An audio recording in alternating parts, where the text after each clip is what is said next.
Hello, magandang hapon. Sa puzzle na ito, nakikita po ninyo na white to move.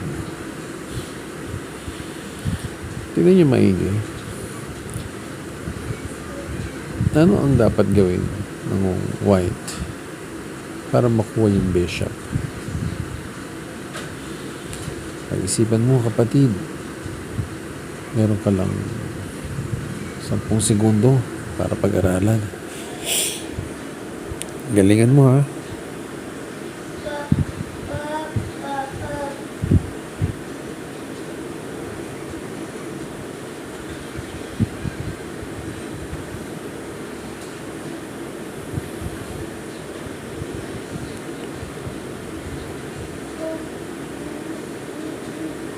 Sige.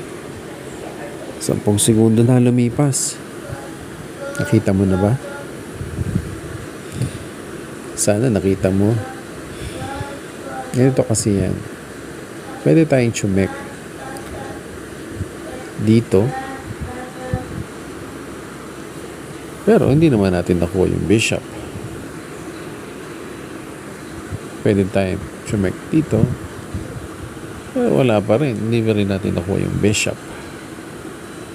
Anong gagawin natin para makuha natin yung bishop? Kung naisip mo ito, tama. Ngayon,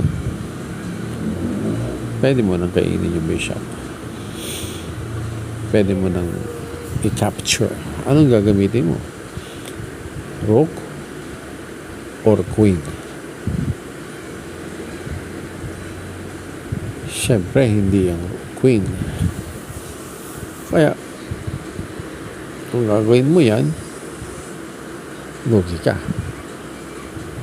So, gamitin mo yung rook.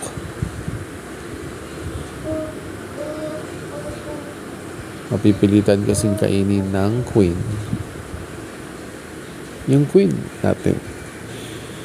Kasi wala siyang pensa. Hindi niya naman makain yung rook agad. Kasi hanging yung queen. Kaya ngayon, makakain na natin yung queen. So, yun lang muna yung puzzle natin. Salamat!